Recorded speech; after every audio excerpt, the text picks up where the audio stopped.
दोस्तों हमारे भारत के हॉन्टेड प्लेसेस की जब बात होती है तो उसमें भानगढ़ किले का नाम सबसे ऊपर आता है। राजस्थान में मौजूद इस 500 साल पुराने किले का लोगों में कुछ ऐसा खौफ है कि यहाँ पर लोग दिन में भी जाने से कतराते हैं और यहाँ तक कि कहा जाता है कि रात के समय में जो कोई भी इस किले में जाता है वो फिर कभी भी वापस लौटकर नहीं आता। इसीलिए सरकार ने भी खुद बाकायदा बोर्ड लगाकर रात के समय में इस किले में जाने से प्रतिबंध लगाया हुआ है। और दोस्तों खौफ का आलम तो यह है कि रिजर्व एरिया घोषित किए जाने के बावजूद भी भारतीय पुरातत्व विभाग ने डर की वजह से आज तक यहाँ पर अपना ऑफिस नहीं बनाया है। तो फिर भानगढ़ के इस किले का इतिहास क्या है और आखिर क्यों आज इसको इतना ज्यादा खौफनाक और भुतहा माना जाता है, ये सब हम हमारी आज की इस वीडियो में आपको बताने वाले हैं। दोस्तों भानगढ़ के इस किले का निर्माण आमेर के शासक राजा भगवान दास ने सन 1573 में अपने छोटे बेटे माधव सिंह के लिए करवाया था। उस समय यह किला पूरी तरह से खुशहाल हुआ करता था और इस किले के अंदर व इसके चारों तरफ लोगों की घनी आबादी रहा करती थी। लेकिन फिर अचानक एक ऐसी अनहोनी हुई जिससे कि इस किले की खुशियाँ हमेशा के लिए खत्म हो गई और एक समय खुशहाल नजर आने वाला यह विशाल किला एक भुतहा जगह में बदल गया। लोगों के मन में इस किले का ऐसा खौफ बैठ गया कि उन्होंने इसे छोड़ना शुरू कर दिया, जिसका नतीजा यह हुआ कि यह किला और इसके आसपास का इलाका पूरी तरह से वीरान हो गया। यहाँ तक कि आज भी ये किला सैकड़ों सालों से इसी तरह से वीरान पड़ा हुआ है, जो कि दिखने में बेहद ही खौफनाक नजर आता है। इसके बारे में लोग यह बताते हैं कि किले से लोगों के चीखने, चिल्लाने, रोने और घुंघरुओं की रहस्यमय आवाजें आती हैं। साथ ही बहुत से लोग यह भी दावा करते हैं कि जो कोई भी इस किले में रात के समय गया है वो फिर कभी भी वापस लौटकर नहीं आया है और यही वजह है कि दिन में भी बहुत कम लोग ही इस किले के अंदर जाने की हिम्मत कर पाते हैं। अब ऐसे में ये सवाल तो मन में जरूर आता है कि आखिर इस किले के साथ ऐसा क्या हुआ था कि इसको इस तरह से शापित और भुतहा माना जाने लगा। असल में इस किले के हॉन्टेड होने के पीछे लोगों द्वारा एक नहीं बल्कि कई अलग अलग कहानियाँ बताई जाती है, लेकिन उन सभी में सबसे फेमस, जिस पर लोगों द्वारा सबसे ज्यादा भरोसा किया जाता है, वो है राजकुमारी रत्नावती की कहानी।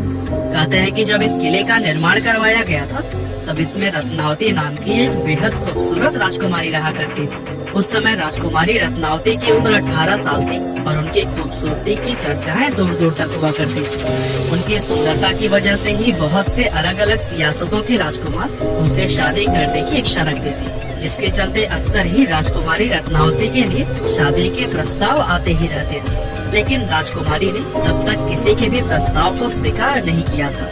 अब एक बार राजकुमारी अपनी कुछ सहेलियों के साथ खरीदारी के लिए बाजार गई हुई थी और बाजार में वो इत्र की एक दुकान पर रुकी और वहाँ से अपने लिए इत्र खरीदने लगी। इतने में ही उस दुकान से कुछ दूरी पर खड़े सिंगिया सेवड़ा नाम के एक व्यक्ति की नजर राजकुमारी पर पड़ी। सिंगिया सेवड़ा उसी राज्य का रहने वाला था और वो काले जादू का महारथी माना जाता था।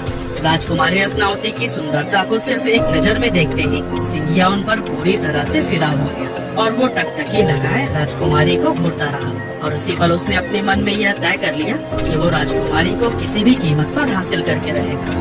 अब चूंकि वो तंत्र मंत्र और काला जादू जानता था, इसीलिए उसने राजकुमारी के पसंद किए हुए इत्र की बोतलों में से एक बोतल चुपके से उठाई और उस बोतल पर कुछ तंत्र मंत्र करके उसे धीरे से वापस उसी जगह पर रख दिया। असल में वो अपने तंत्र विद्या की मदद से राजकुमारी को अपने वश में करना चाहता था और उसका ये प्लान काफी हद तक सफल भी हो गया, क्योंकि राजकुमारी ने उसे इत्र के साथ छेड़छाड़ करते हुए देखा भी नहीं था और फिर राजकुमारी इत्र की शीशी लेकर अपने किले की तरफ वापस जाने लगी।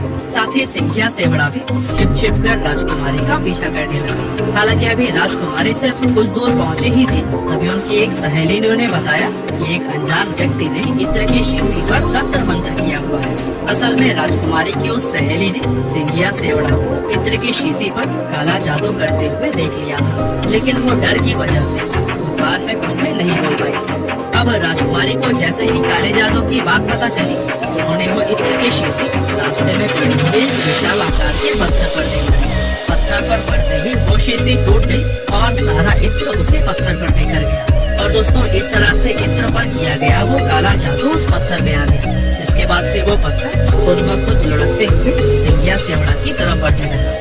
दरअसल सिंगिया ने उस इत्र पर ऐसा जादू किया था कि जो भी कोई उस इत्र को लगाता वो खुद ही उस तांत्रिक सिंगिया की तरफ खींचा चला था और चूंकि वो इत्र पत्थर पर लग गया था, इसीलिए वो पत्थर तेजी से उसकी तरफ ही बढ़ने लगा। और पत्थर में लुढ़कते हुए उस तांत्रिक सिंघिया को कुचल दिया, जिससे कि उसकी मौत हो गई। लेकिन मरने से पहले सिंघिया सेवड़ा ने यह श्राप दे दिया कि राजकुमारी समेत इस किले में रहने वाले सभी लोग जल्द ही एक दर्दनाक मौत मरेंगे और उनकी आत्माएं हमेशा के लिए इस किले में भटकती रहेंगी। इस हादसे के कुछ ही समय बाद भानगढ़ और उसके करीबी राज्य अजबगढ़ के बीच में एक युद्ध छिड़ गया था। और दोस्तों, अजबगढ़ की सेना बहुत ही ज्यादा शक्तिशाली थी, जिसके चलते उनके सिपाही भानगढ़ के किले में घुस गए और किले में मौजूद हर एक पुरुष, महिला और यहाँ तक कि बच्चों को भी मौत के घाट उतार दिया, जिसमें कि राजकुमारी रत्नावती भी नहीं बच पाई थी। और दोस्तों, कहते हैं कि इस खतरनाक कत्लेआम के बाद से ही यह किला शापित हो गया था और उस नरसंहार में मारे गए मासूम लोगों की आत्माएं किले के अंदर ही भटकने लगी थी। दरअसल किले के आसपास रहने वाले लोगों को अंदर से अजीब अजीब आवाजें आती थी और साथ ही किले की तरफ जाने वाले लोगों के गायब होने की घटनाएं अक्सर सुनने को मिलती रहती थी। और दोस्तों, इन सभी चीजों के चलते ही किले के आसपास रहने वाले लोगों ने भी अपनी बस्तियां छोड़कर दूसरी जगह पर रहना शुरू कर दिया और देखते ही देखते यह किला और इसके आसपास का इलाका पूरी तरह से वीरान हो गया।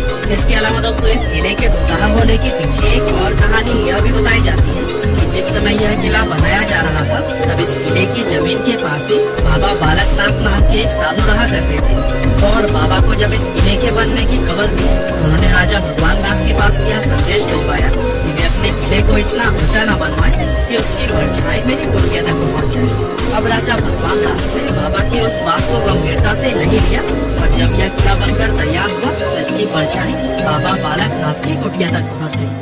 और दोस्तों, उस परछाई को देखकर बाबा क्रोधित हो गए और गुस्से में उन्होंने श्राप दिया कि भानगढ़ पूरी तरह से तबाह हो जाएगा। और दोस्तों, बहुत से लोग आज यह भी मानते हैं कि भानगढ़ किले की यह हालत बाबा बालकनाथ के उसी श्राप की वजह से ही हुई है।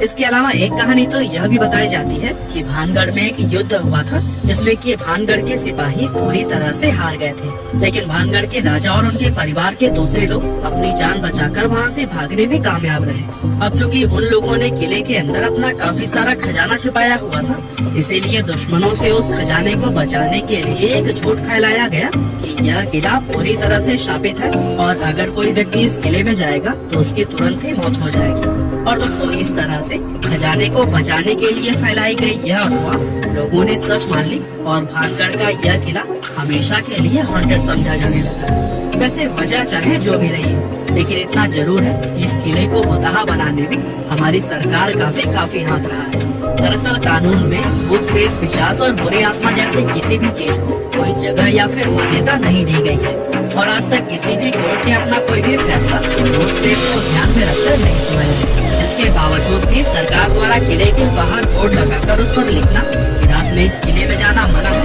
और भारतीय पुरातत्व विभाग का यहाँ पर अपना ऑफिस न बनाना, ये सभी चीजें कहीं न कहीं इस बात की तरफ इशारा करती है कि हमारी सरकार भी भूत प्रेत में विश्वास रखती है। और दोस्तों, सोचिए, जब सरकार की तरफ से ही ऐसे कदम उठाए जाएंगे तो फिर जाहिर सी बात है कि आम लोग तो इस किले को सच में ही शामिल समझेंगे। वैसे आपको क्या लगता है कि किला सच में मुतहा है या नहीं, और क्या आप लोग भूत प्रेत आदि पे विश्वास रखते हैं? हमें कमेंट करके जरूर बताइए। आपका मूल्य समय देने के लिए बहुत बहुत धन्यवाद। सब्सक्राइब कीजिए हमारे चैनल को और बेल आइकन को दबाइए हमारी लेटेस्ट वीडियो सबसे पहले देखने के लिए।